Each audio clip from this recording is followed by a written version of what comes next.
In today's video, I'm going to teach you how to add comments in Google Docs and Google Slides. Whether you're giving feedback on a presentation or leaving notes in a document, comments are a fast, clear way to collaborate without changing the original content. I'll walk you through the process from opening your browser all the way to posting a comment, and along the way, I'll share a few tips to help everything go smoothly. Start by opening your web browser. Google Chrome works great, but any modern browser on your computer will do. Once it's open, look to the top right corner of the Google homepage for the Sign In button. Click it and log into your Google account. If you use more than one account, be sure to pick the one you want to work in today so your files and comments land in the right place.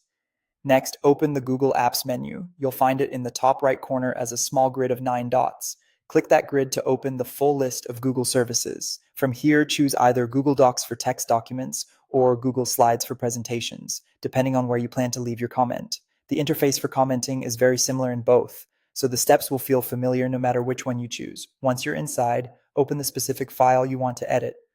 With the document or presentation loaded, navigate to the exact spot where you want to leave your feedback. Click and drag your mouse to highlight the text, image, or object you want to comment on. If you don't select anything, your comment won't be linked to a specific part of the page, so take a moment to be precise. You can always adjust your selection if you highlighted too much or too little. Now look to the top toolbar for the Add Comment button. It looks like a speech bubble with a plus sign. Click it, and a comment box will appear along the right side of your screen.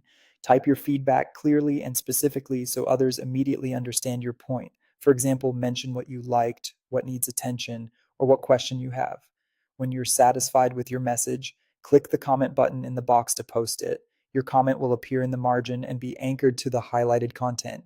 Anyone with access to the file will be able to view it and respond, keeping your conversation organized and easy to follow. If you found this tutorial helpful, don't forget to like the video and subscribe for more Google Docs and Google Slides tips.